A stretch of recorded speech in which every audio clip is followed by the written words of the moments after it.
Welcome to sunny Charlbury in Oxfordshire. Why are we here, Dan? Well, James, we ran a fundraiser for Special Effects a little over a year ago, and now we find ourselves at their headquarters, so it's time to check out what actually goes on inside.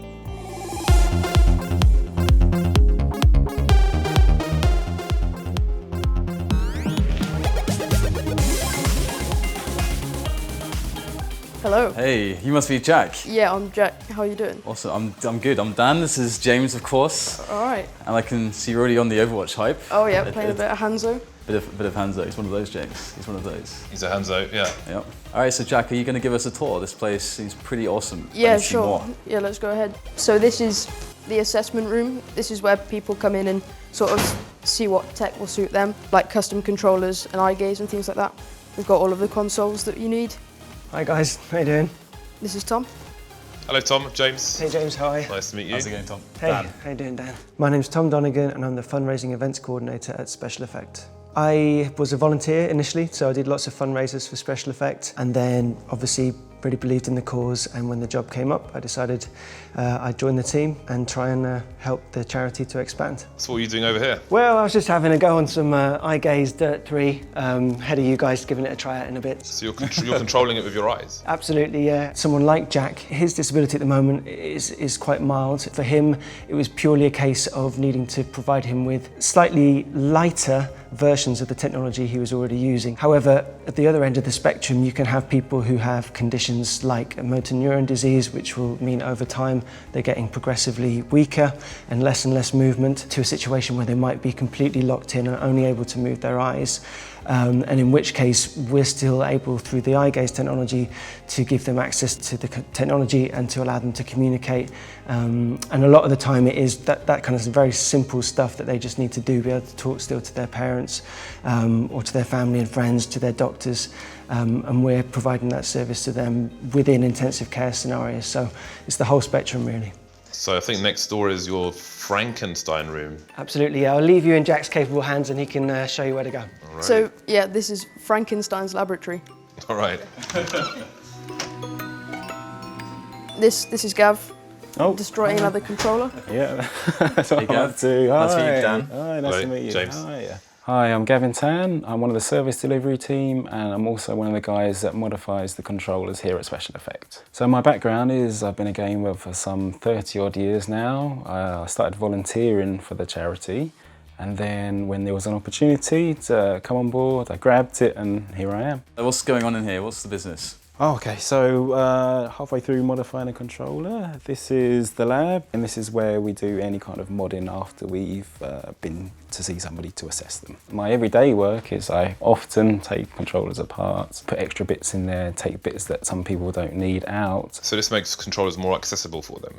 Yeah, we do a lot of things like making things lighter and moving buttons about, but yeah, when we see somebody, we generally find they have very specific needs, and when we come back here, then we can change controllers to meet those needs. The biggest challenge that I've had personally with a modification is, oddly enough, sitting next to me there. So it's kind of like they're taunting me. It's a steering wheel for a PS4 that gives you a force feedback, so it really pushes against your movements. And this person, Luke, he can manage the movements, which a lot of people can't do. It's really good that he can do that. But he'd like the analog controls of the pedals, but he can't use his feet. We're in the process of giving him some kind of repurposed Xbox 360 lightweight triggers that we're going to put on the back of this thing. Awesome. Well, is there something that we can try? Yeah, of course. Yeah, no worries. Yeah, so shall we go back? Cool, yeah. Awesome. So Jack, you've shown us all the awesome stuff going on at Special Effects. It's been really fun, but I need to know more about your story now. How did you get involved? How did you reach out to Special Effects? So I found out about Special Effect on a Faceit live stream. At the time I was struggling with the clunky gear that I was using. I have spinal muscular atrophy, which means my limbs get quite tired quickly. So the weight and the shape of the mouse that I was using, I was struggling with. So I contacted Special Effect and they helped me out really good. So you have voice commands as well going on with your setup, right? Yeah, so if I said forward, my character Hanzo would walk forward. If I said tracker, he would open his tracker arrow, which is one of his abilities. If I said burst, he would use the burst arrow, which is another ability. And then stop to stop. That's pretty cool. That's pretty sweet. Can I give it a try, or? I think that's a great idea. Okay, forward. Stop. Burst. Oh my god. Oh god, it's all gone wrong. Stop. There we go. Awesome.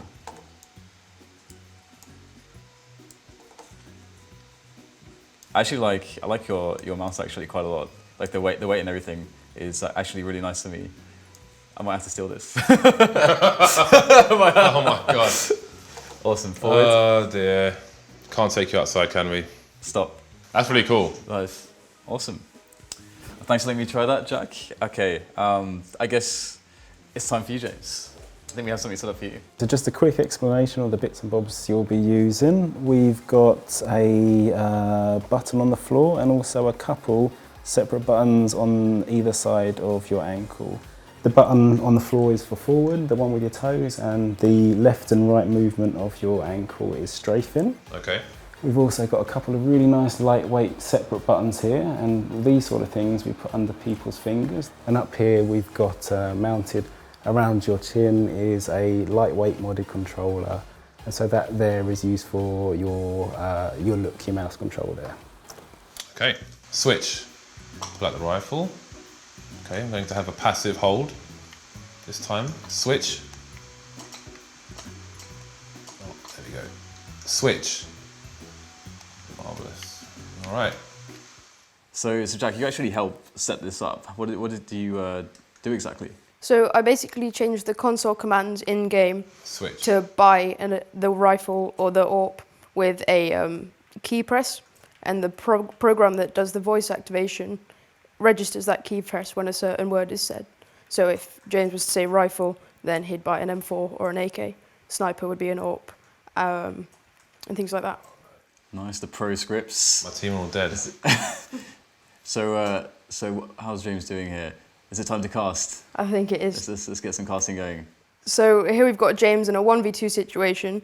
The bomb seems to be planted on B while he's clearing A site, which is an interesting play. Boom. There goes James. He's got the M4 in hand, going for the retake. 1 on 2. Does he have a kit? No, of course not. Forgot to buy a kit. Remember, don't forget to buy a kit. Don't be a loser. No! I was so close. James. The headshot was coming. Bot Martin picks up the frag in the end. Look at that plant. That's a gangster plant. That is a Bee Gees plant. Well, thank you very much for showing us how this works. It's really interesting. Oh, thank you. The work we do is massively important. We often talk about special effect creating magic moments every day. Some charities try and give a young person a wish, but a lot of the people we work with aren't able to travel. They can't go to Disneyland, can't go and swim with dolphins. But what they can do with our help is access experiences such as playing football, going out into the world through the computer and through video games. So for us, it really opens up that whole side of life. And then we hear stories about how it's affected them socially because they can engage with people online. And a lot of the time, there's a sense that when they're in that world, when they're in the world of video games, because people aren't aware of their disability, they feel very much freer in their interaction with people. So I think that's a real important thing too. One guy we used to work with, Tom Clark, once said that special effect gave him his life back. So I think that kind of sums up how important the impact can be. All right, Jack, well, thank you for taking the time to show us around. It's been awesome, to be honest, really eye-opening. I'm quite frankly amazed at all the ways that basically everyone can have accessibility to games. Basically, it's so cool. Yeah, thanks for spending time with us and showing us into your life a little bit. We brought you some swag from our office. Well, we have got you a Team Liquid shirt, and we also got you a Faceit cap, so you can have some swag. And I think we've also got you a Fnatic jersey here as well, so you can enjoy all these goodies at your leisure. Well, thank you very much. No, thank you for coming. It's been a really cool day. It was awesome to meet you guys. We offer all of our services free of charge, so it's really important that we have support from the games community and the games industry to support our work. Otherwise, it just simply couldn't happen. So if you'd like to support our work, there's loads of ways you can do it. Things like Game Blast, find us on the website and sign up to do that. If streaming's not necessarily your thing, then you can do things like organise an office party. We've had cake sales in offices with like a games theme, or you can sign up to do one of our events like the Monster Race or the British 10K next summer. Whatever you kind of want to do, please feel free to get involved and pitch ideas to me. I'm always keen to hear about new ideas. That brings our visit to a special effect in the countryside to an end. Really nice guys, and Jack's a nice kid as well. Yeah, Jack was awesome, and I'm pretty afraid of his hands. I'll probably be seeing him in matchmaking later. But accessibility to games, which is what Special Effect is all about, is really interesting. It's so cool to see and get a really good insight into what they're doing. And I think it's an amazing cause. You guys should be checking it out, spread the word about it. It's something that can improve all of our lives at some point. And specialeffect.org.uk is where you can find out more.